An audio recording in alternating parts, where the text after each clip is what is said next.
Hey everybody, this is Taylor with the Marathon County Public Library, here for another story time. Today our books are all about potatoes. What kind of potatoes can you think of? I know when I have dinner, I like mashed potatoes, baked potatoes. You might even get some French fries. So we have lots of fun potato books. So let's dive into our first book.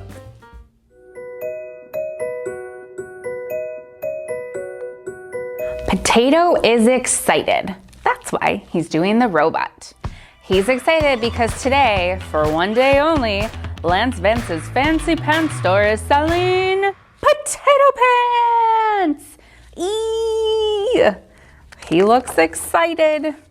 Potato knows every tater in town will want a pair, so he's there early because, like the sign says, once they're gone, they're gone. Ooh, I want a stripy pair just like the ones in the window with stripy suspenders for added stripiness. Look at all those potatoes. What's this? What's that big purple thing? Potato is upset. That's why he stopped doing the robot. He's upset about that eggplant who just walked into Lance Vance's Fancy Pants store.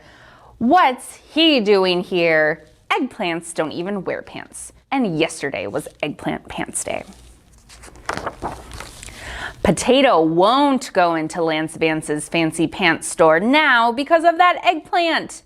That eggplant is nothing but trouble. Yesterday, I was walking along, minding my own potato-y business, when, pow, out of my way, he ran by and pushed me right into a trash can. If he sees me in Lance Vance's Fancy Pants store, he'll push me again and ruin my brand new potato pants. Poor Potato. It's not easy for him to watch all the other potatoes walk by in their new potato pants. Look at all those smiles. I love my new potato pants. We love ours too. Mine have polka dots and ruffles. Mine have big pockets. Mine are kind of scratchy. I may need some potato underpants. Potato is losing his patience waiting for that eggplant to leave Lance Vance's Fancy Pants store. Ugh, what is taking him so long? And if yesterday was Eggplant Pants Day, why is he here on Potato Pants Day? Potato Pants Day. That's ridiculous. Potatoes don't even wear pants. It's not ridiculous, grocery store lady. Oh, the grocery store. They have potatoes. Maybe they've got potato pants too. What a clever potato. He figured out a way to avoid that eggplant and still get his potato pants. Hello, grocery store. Do you have any potato pants? Huh? Potato pants? Yeah, you know, pants that are made for potatoes. We don't have potato pants. Well, maybe in your store, you call them something more like spud slacks, tater trousers, yam chaps? Any of those ring a bell? Heck, I could probably squeeze myself into a pair of cucumber cords. If I had to. Do you have any cucumber cords? Sorry, sir. No clothing here. Just food. Potato is not giving up. He's sure there's a way to get potato pants without having to face that eggplant. Okay, think. Don't panic, I still have time. Actually, you don't have much time. There's only one pair of potato pants left on the rack. Only one pair of potato pants left on the rack? What will Potato do now? What do you think? Should he go in the store? There he goes! Potato pants! Out of my way! Only one pair left. What a brave Potato. He's not going to let that eggplant stop him from getting the last pair of potato pants on the rack. Potato pants! Where are they? Bam! Pow! Rip! I need potato pants! Yikes! Potato may be in for more trouble than he bargained for after that entrance. What happened? Looks like he sent eggplant flying. Oh no! Potato is too late! Where are they? Do you see any potato pants? Sorry, I got the last pair on the rack. Oh no, how do you think Potato feels? Okay, Potato. Let's take a moment here. Okay, let's do some deep breaths. Are you ready? Let's go. Inhale, exhale. That's it. Think of the puffy clouds. Inhale and exhale. Forget it. This is exhausting. Let it out, Potato. That eggplant ruined everything. It's his fault I didn't get potato pants. He has brand new perfect eggplant pants, but I'm totally pantsless. It's not fair.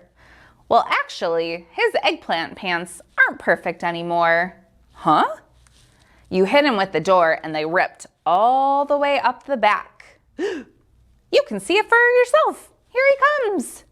Oh, Potato, it's been nice knowing you. I've been looking for you, Spud. Uh-oh, Potato is scared. If he had potato boots, he'd be shaking in them. I came back here to do what I should have done yesterday. What's that? Turn me into mashed potatoes? I'm here to apologize. I'm sorry I pushed you. I was in a hurry to get these eggplant pants. I hope you'll forgive me. What? He's not turning me into mashed potatoes? Potato is shocked. His starchy little head is spinning. Forgive him? Why should I forgive him? He pushed me into a trash can. But I ripped his brand new eggplant pants. I don't know what to do. What do you think Potato should do? Should he forgive Eggplant? Let's see. I forgive you, Eggplant. And I'm sorry for ruining your new eggplant pants. Excuse me, we can fix your eggplant pants and they will be as good as new. And the sale is over, so you can have the potato pants on the mannequin in the window. Do you like those? Like them? I love them! Now that is one stripy Potato.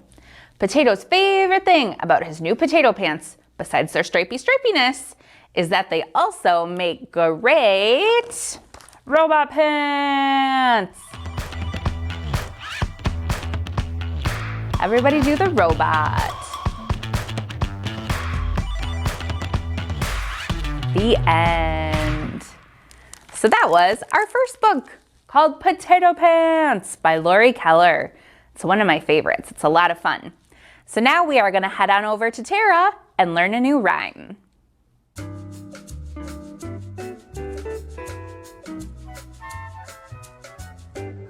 Hi everyone, it's Tara here, and I'm joined today by the star of our first book. That's right, Potato! Now we heard in our story that Potato was able to get himself a nice fancy pair of striped pants from Lance Vance's Fancy Pants store. And where did he wear his pants? Did he wear them on his head? No. Did he wear them on his arms? No. Oh, that's right, he wore his pants on his legs. And all day long, he was able to walk around in his nice pair of blue potato pants. And he sang this song. Potato wore his blue pants, blue pants, blue pants. Potato wore his blue pants all day long. Well, as he was walking and singing, he came across another store. And this one was called Stu Magoo's Fancy Shoe Store. And he thought, I like potato pants so much, I would love a nice pair of potato shoes. So he walked inside, looked around, and bought himself an orange pair of shoes. And he wore his shoes on his eyes? No. On his shoulders? No. He wore his shoes on his feet. And all day long, he walked around in his orange potato shoes, and he sang this song. Potato wore his orange shoes, orange shoes, orange shoes. Potato wore his orange shoes all day long. Well, as he was walking and singing, Potato came across another store. This one was called Gilbert Gert's Fancy Shirt Store. And he thought, you know what? I have got to have a fancy potato shirt. So he went inside, he looked around, and he bought himself a red potato shirt with 2 white buttons. Where do you think he wore that shirt? Did he wear it on his nose? No. Did he wear it on his hand? No. That's right, he wore his potato shirt on his chest and arms. And all day long he walked around with his red potato shirt and he sang this song. Potato wore his red shirt, red shirt, red shirt. Potato wore his red shirt all day long. Well, as he was walking and singing, he came across one last store. This store was called Matt Sprat's Fancy Hat Store. And he thought, a potato hat would be the perfect thing to complete my outfit. So he went inside, looked around, and bought himself a yellow hat. And he wore his hat on his eyes? No. On his mouth? No. That's right, he wore his hat on his head. And all day long, he walked around in his yellow potato hat and he sang this song. Potato wore his yellow hat, yellow hat, yellow hat. Potato wore his yellow hat all day long. Wow, Potato, you look great! Wasn't it fun hanging out with him and watching him pick out his outfit? Now let's go to Miss Taylor to find out what one more potato is up to in our next story.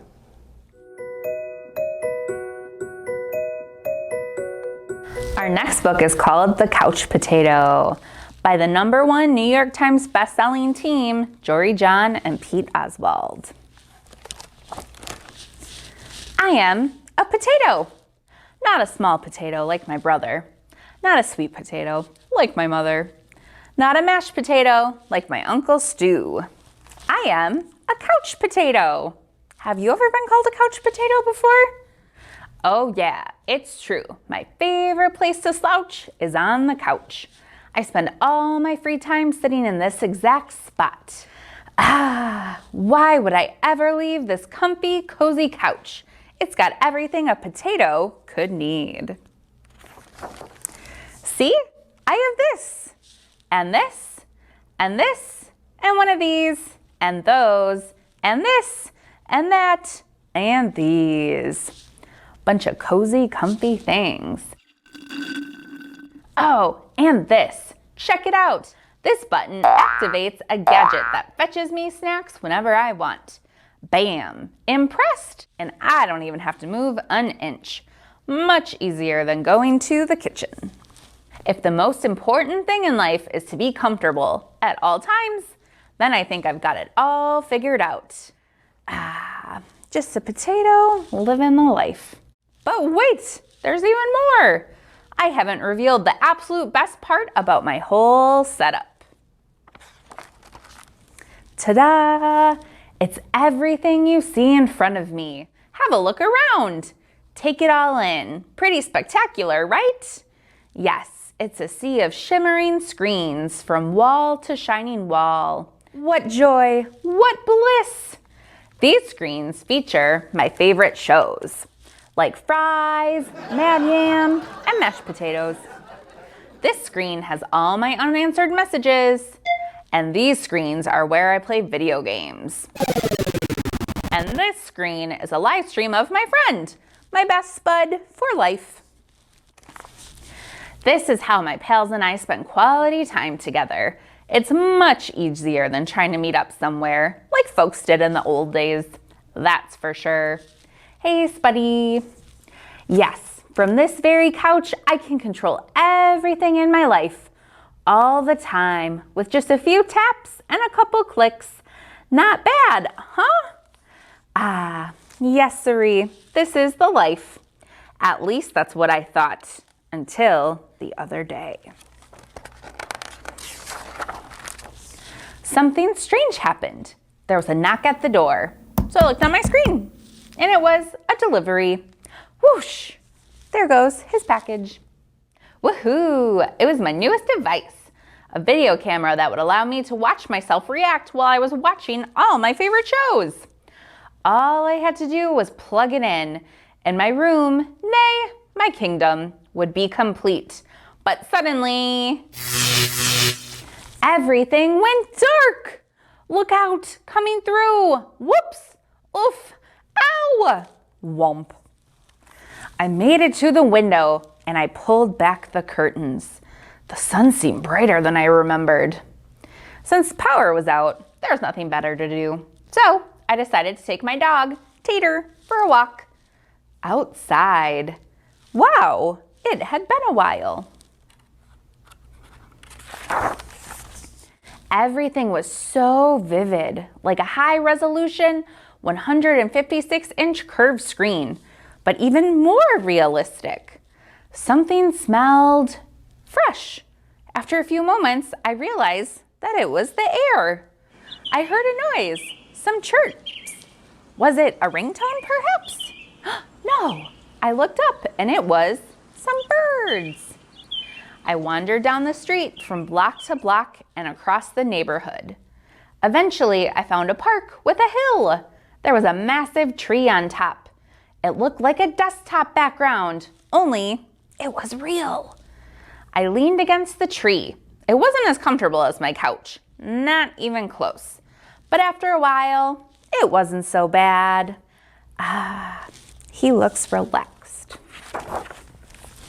Any worries about the power outage and what I might be missing drifted away.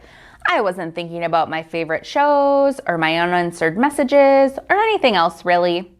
I noticed the stillness, the view, the sky, the clouds, the sunset, and those colors.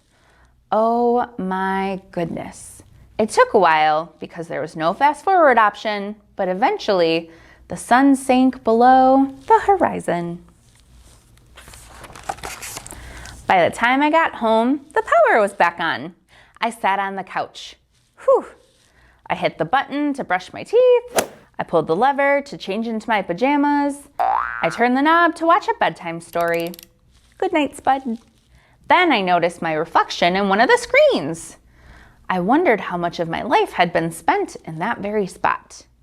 It was then and there that I made the decision to peel myself off the couch a bit more often, maybe every day even. And so that's what I've done.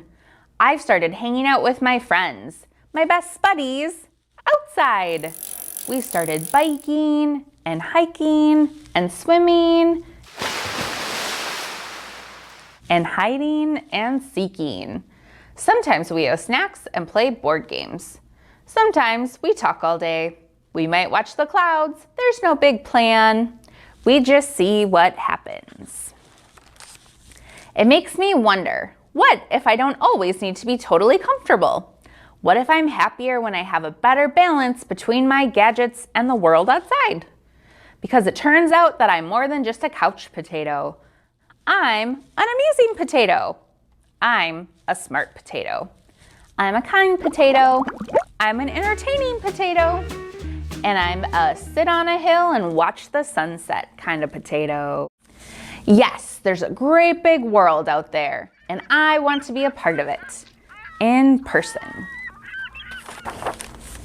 But don't get me wrong, at the end of a long day after I've run and played and talked and laughed with my friends, I still think it's awfully nice to slouch on the couch.